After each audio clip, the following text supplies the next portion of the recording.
Buenas tardes a todos los que nos acompañan en el Periódico del Pueblo. Muy buenas tardes. Sabemos que el día a día puede ser bastante complicado. Sí, Así que les agradecemos de corazón por tomarse unos minutos para informarse con nosotros. claro que sí. Hoy 28 de noviembre de 2024.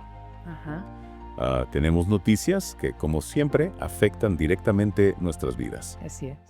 Empezamos con un tema que nos deja pensando. A ver, La inseguridad en Esmeraldas. pues sí, Y es que la situación está tan crítica que incluso las familias relacionadas con actividades ilícitas están siendo víctimas. es increíble, ¿no? Tenemos el caso de Colompicó, ¿Ah, sí? un hombre que ya conocíamos por sus supuestos vínculos con el narcotráfico. Claro. Pues ahora resulta que él mismo ha sido víctima de un secuestro. Se refiere al secuestro del hijo de ese supuesto narcotraficante. Exactamente. La verdad es que cuesta creerlo. Y lo que hace que este caso sea aún más irónico es que según las investigaciones, Sí, los secuestradores no pidieron dinero a cambio de la liberación del joven. Lo que exigían eran ¿Qué cosa? beneficios territoriales para poder operar con más libertad en la zona. Es decir, un presunto delincuente víctima de la delincuencia. Así es. Es como si Esmeraldas se hubiera convertido en un escenario donde las reglas ya no existen. Es una realidad lamentable. ¿Qué nos dice esto sobre el control que tienen las autoridades en la provincia? Es una pregunta clave. Y este caso de Colompico nos abre la puerta a otras interrogantes. ¿cómo cuáles? Recordemos que él ya fue sentenciado a 5 años de prisión por intimidar a la fiscal general Diana Salazar. Así es verdad. Su nuera también fue detenida recientemente en Quito y hay otros casos que se están investigando. ¿En serio? ¿Cómo es posible que un individuo con tantos procesos legales en su contra haya podido seguir operando con tanta impunidad? Definitivamente un personaje que da mucho de qué hablar. Totalmente de acuerdo. Y hablando de impunidad, Ajá. la Asamblea Nacional nos ha dado otras sorpresas. Han rechazado el proyecto de ley para combatir el lavado de activos, No me digan. con 84 votos en contra. Increíble. Es una decisión que nos deja con muchas dudas. Totalmente. Y lo que más preocupa es la falta de transparencia. Mm, ¿Cuáles son las razones detrás de esta negativa? sí, ¿A quiénes beneficia que no se apruebe una ley claro. que en teoría busca controlar el flujo de dinero ilícito? Exactamente. Si realmente queremos combatir la corrupción, necesitamos herramientas efectivas y esta ley era un paso en esa dirección. Hablando de combatir la corrupción, el presidente Daniel Noboa ha propuesto eliminar el financiamiento público a los partidos políticos. Interesante. Una idea que a primera vista suena atractiva, ¿no? Claro, la propuesta busca cortar el flujo de dinero del Estado hacia los partidos, Ajá. argumentando que esto reduciría la corrupción. Sí, Suena bien en teoría, pero debemos analizarlo con cuidado. claro. ¿Qué pasaría con los partidos más pequeños que dependen de esos fondos para poder funcionar? No estaríamos dando una ventaja desproporcionada a los partidos con más recursos privados. Es un tema complejo sin duda.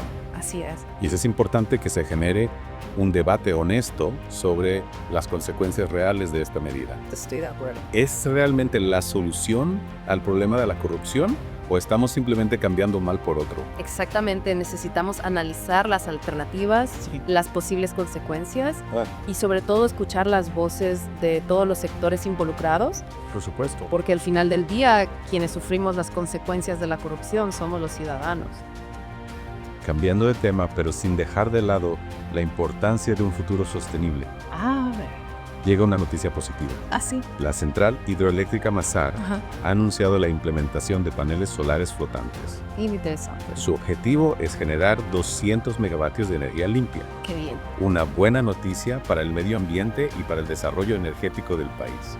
Sin duda es un paso adelante en la dirección correcta. Pero mientras celebramos esta iniciativa, Claro. no podemos olvidar la realidad que viven miles de ecuatorianos en este momento. ¿A qué se refiere? Los cortes de luz se han convertido en un problema crónico en varias provincias. Pues sí.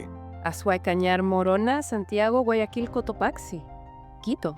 Mm, Todas están sufriendo las consecuencias de esta crisis energética que parece no tener fin. Es una contradicción, ¿no? Totalmente. Mientras se invierte en proyectos a futuro, Sí. La gente tiene que lidiar con la falta de un servicio básico en el presente. Claro, y a esto se suma la polémica por el impuesto a la compraventa de vehículos usados. Sí. El ministro de Economía insiste en que no es una medida recaudatoria, Ajá. sino de control. ¿De qué tipo de control estamos hablando? Esa es la pregunta. ¿Y a quién beneficia realmente este impuesto? La falta de transparencia genera desconfianza. Claro. Y cuando se trata de la economía familiar, Sí. la incertidumbre puede tener consecuencias muy graves. Bueno, y hablando de decisiones que generan controversia, el empresario ecuatoriano Juan David Borrero. sí el mismo. Borrero hasta ahora. Un alto ejecutivo en Snapchat ha decidido dejar la empresa después de 11 años. Una decisión que ha generado sorpresa considerando su trayectoria y el éxito de la plataforma. ¿Qué hay detrás de esa salida? ¿Simplemente busca nuevos retos o hay algo más que no sabemos? Es difícil saberlo con certeza. Yo. Pero su salida nos recuerda que incluso en el mundo empresarial las cosas no siempre son lo que parecen. Es verdad. A veces el éxito profesional no lo es todo. Y hablando de éxitos, no podemos dejar de mencionar a la chef ecuatoriana Claudia Merchant. Ah, sí. Su restaurante en España acaba de recibir una estrella Michelin, Qué bien. un reconocimiento que pone en alto la gastronomía de nuestro país. Un logro impresionante sin duda. Sí, Claudia Merchant es un ejemplo de talento, esfuerzo y perseverancia. totalmente de acuerdo. Su historia nos inspira a perseguir nuestros sueños sin importar cuán grandes parezcan. Es un respiro de aire fresco, entre tanta noticia negativa, ¿verdad? Claro que sí. Pero lamentablemente la realidad nos golpea de nuevo, con la crisis energética. Centrosur ha publicado los horarios de los cortes de luz en Azuay-Cañar y Morona Santiago para este jueves 28 de noviembre. Y CNL ha hecho lo mismo para Guayaquil. Es indignante la verdad. ¿Hasta cuándo tendremos que soportar esta situación? No lo sé, Los cortes de luz afectan a miles de familias, a negocios, a hospitales. es cierto. Es una situación que ya no podemos tolerar. Y mientras tanto, la empresa eléctrica provincial Cotopaxi y la empresa eléctrica de Quito también anunciaron cortes para hoy. Increíble. Es increíble cómo esta crisis nos afecta a todos sin importar en qué parte del país nos encontremos. Lo que más molesta es la falta de soluciones concretas. Se habla mucho de proyectos a largo plazo de inversiones en energías renovables, Sí, pero en el día a día la gente sigue sufriendo las consecuencias de un sistema que no funciona. y a todo esto se suma la incertidumbre política. La Corte Constitucional ha dado luz verde para que la Asamblea debata la eliminación del financiamiento público de los partidos políticos. Ya veo. Una decisión que ha generado un intenso debate. Claro, porque mientras algunos lo ven como una forma de reducir la corrupción y el clientelismo, Ajá. otros temen que solo sirva para aumentar la desigualdad entre los partidos, beneficiando a aquellos con más recursos privados. Es un tema complejo con muchas aristas. Totalmente. ¿Cómo encontrar un equilibrio entre la necesidad de controlar el gasto público y la importancia de garantizar una competencia justa en el sistema político? Esa es la pregunta del millón. Sí, Y es una pregunta que como sociedad debemos responder. estoy de acuerdo. No podemos quedarnos de brazos cruzados mientras se toman decisiones que afectan nuestro futuro. Y hablando de futuro, no podemos olvidar que estamos en plena temporada de lluvias. El INAGI ha pronosticado precipitaciones entre el 27 y el 30 de noviembre en varias regiones del Ecuador. Es importante que la gente tome precauciones, especialmente en las zonas propensas a inundaciones o deslizamientos de tierra. Claro. Las autoridades también tienen una gran responsabilidad en la prevención y atención de emergencias. Por supuesto. Claro, la seguridad de la población debe ser la prioridad. Así es. Y en otro orden de ideas, Estados Unidos ha anunciado la entrega de $7,6 millones a Ecuador para fortalecer la lucha contra el crimen organizado. Una ayuda que sin duda es bienvenida. Sí. Pero más allá de dinero, lo importante es que esos recursos se utilicen de manera eficiente y transparente. Exacto. Necesitamos ver resultados concretos en la lucha contra la delincuencia, que es uno de los problemas que más afecta a la sociedad ecuatoriana. La seguridad no es un privilegio, es un derecho. Totalmente de acuerdo. Y es un derecho que el Estado debe garantizar a todos sus ciudadanos. Así es. Y mientras esperamos que esa seguridad se convierta en una realidad, Ajá.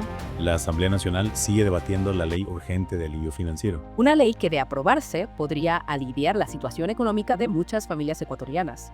Es una ley que genera muchas expectativas, sobre todo en un contexto de crisis económica como el que estamos viviendo. Sí. Esperemos que los asambleístas estén a la altura de las circunstancias y aprueben una ley que realmente beneficie a los sectores más vulnerables. Y para terminar este bloque informativo con una buena noticia, queremos celebrar el triunfo del Nacional en la Copa Ecuador. ¿Qué ver? Un equipo histórico que ha vuelto a la gloria después de una larga sequía de títulos.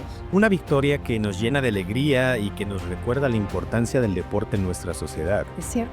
El deporte nos une, nos inspira y nos enseña valores importantes como la disciplina, el trabajo en equipo y la perseverancia. Y es que, hablando de unión, volviendo a la noticia de los paneles solares en Mazar, es un pequeño paso, pero un paso al fin. Sí, me parece un buen punto para retomar la conversación. Ajá.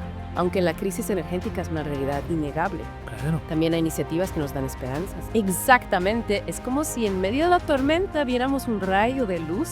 La implementación de energías renovables es fundamental para el futuro del país. Sí. Y proyectos como el de Mazar nos demuestran que ese futuro ya está en camino. Claro, pero no podemos esperar a que ese futuro llegue por arte de magia. Por supuesto que no. ¿Qué podemos hacer nosotros como ciudadanos para contribuir a la construcción de un Ecuador más sostenible? Esa es la pregunta clave. No podemos ser simples espectadores. No. Informarnos, consumir responsablemente, exigir a las autoridades que tomen medidas concretas. Participar en iniciativas ciudadanas. Hay muchas formas de involucrarnos y hacer la diferencia. Totalmente, de acuerdo. La responsabilidad es de todos. Y hablando de responsabilidad, me gustaría volver a la noticia del rechazo de la ley antilavado de activos. Sí. Es un tema que nos debe hacer reflexionar profundamente. Sin duda, ¿cuáles son los intereses que se esconden detrás de esa decisión? Esa es la pregunta. ¿Por qué se le niega al país una herramienta que podría ser clave en la lucha contra la corrupción? La falta de transparencia es preocupante Totalmente. y la impunidad que parece reinar en ciertos sectores nos deja con una sensación de impotencia y frustración. Pero no podemos permitir que la impotencia nos paralice. No, claro que no. Debemos seguir exigiendo respuestas, denunciando las injusticias, buscando la verdad. Es cierto, el periodismo tiene un papel fundamental en este proceso. Y desde el Periódico del Pueblo nos comprometemos a seguir informando con rigor y responsabilidad para que ustedes, nuestros oyentes, puedan formar su propia opinión y tomar decisiones conscientes. Porque al final un pueblo informado es un pueblo más libre y más fuerte, y es un pueblo que puede construir un futuro mejor para todos. Muchas gracias por acompañarnos en este recorrido, por las noticias que marcan el día a día de nuestro país.